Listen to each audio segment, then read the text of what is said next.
ইমাম গাজালি লাশটা তাড়াতাড়ি দাফন করে দিলেন।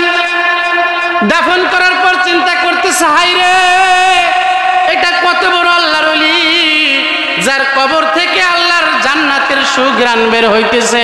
ইমামে গাজালি লাশ দাফন করার পর সন্তানদেরকে ডাক দিছে, বাবারা এদিকে আসো, তোমার আব্বা এমন কি আমল করতো, এই আমলটা আমারও জানা দরকার, যেন আমি মৃত্যুর পরে আমার কবর থেকেও জান্নাতের সুঘ্রাণ আসে। বলেন সুবহানাল্লাহ। এই আমলটা আমাদের জানা দরকার আছে না নাই? আরো জোরে বলেন, জানা দরকার আছে না নাই? ইমামে গাজালি সন্তানদেরকে যখন বললেন, তোমার বাবা এমন কি আমল করে, তোমার বাবার আমলটা আমাদেরকে বলো, যার কারণে কবরের মধ্যে আল্লাহর জান্নাতের সুঘ্রাণ আসছে। ওই সন্তান ডাক দিয়ে বলে, হুজুর, আমার বাবা গরিব মানুষ ছিল, তেমন কোনো আমল করতো আমার জানা, আমাদের জানা নাই। সারাদিন কাঠ কাটতো, শ্রম দিত, অনেক পরিশ্রম করতো, কি আমল করতো এমন আমাদের জানা নাই। হুজুর, গোপন যদি কোনো আমল জানা থাকে আমার আম্মার জানা আছে, আম্মার কাছে যা জিজ্ঞাসা করতে পারেন।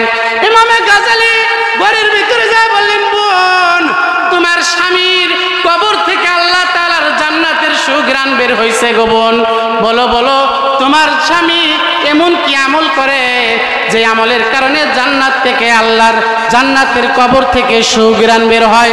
ডাকতে বলে, হুজুর, আমার স্বামীর তেমন কোনো আমল আমাদের জানা নাই। আমার স্বামী সারাদিন কাঠ কেটে বিক্রি করতো বাজারে, সেই টাকা দিয়ে আমাদের সংসার চলতো, 5 ওয়াক্ত নামাজ পড়তেন। বলে, আর কোনো আমল আছে? বলে, এই আমল তো সবাই করে, আরো কোনো আমল থাকলে বলো বোন। তখন ইমাম গাজালিকে বলে, হুজুর, একটা আমলের কথা মনে পড়ে। বলে, কি আমলের কথা তোমার মনে পড়ে? ইমাম গাজালিকে ডাক দিয়ে বলে, হুজুর, আমার স্বামী সারাদিন জঙ্গলে কাঠ কেটে যখন বাড়িতে আসতো, বাড়িতে আসিয়া সুন্দর করে পানি দিয়ে হাত মুখ ধুয়ে ওযু করিয়া নামাজ পড়িয়া যাই নামাজের উপর বসিয়া বসিয়া একটা কিতাব পড়তো। হুজুর, আমার স্বামী মূর্খ ছিল, পড়তে জানতো না। আমার স্বামী মূর্খ ছিল, পড়তে জানতো না। কিন্তু হুজুর, আমাদের তাকের উপরে, র্যাকের উপরে সুন্দর কাপড় দিয়ে পেছানো আছে একটা কিতাব। হুজুর, এই কিতাবটা আমার স্বামী বের করে এইভাবে পড়তো আর বলতো, এ মারা মাওলা কা কালাম হয়, এ মারা মাওলা কা কালাম হয়, এটা আমার প্রভুর কালাম, এটা আমার আল্লাহর কথা, এটা আমার আল্লাহর কালাম। এটা বলে বলে আমার স্বামী ওই কিতাবের উপর দিয়ে এইভাবে হাত বুলাইতো হুজুর, আর যার যার যার যার করে চোখের পানি সারাই দিয়ে কানতো আর বলতো, আল্লাহ, আমার কোনো আমল জানা নাই, আমার কোনো আমল নাই গো মাওলা। আল্লাহ, এই যে কিতাব আমি পড়তে পারি না, কিন্তু এটাকে আমি মহাব্বত করি, ভালোবাসি গো আল্লাহ। আল্লাহ, তোমার কিতাবকে আমি মহাব্বত করি।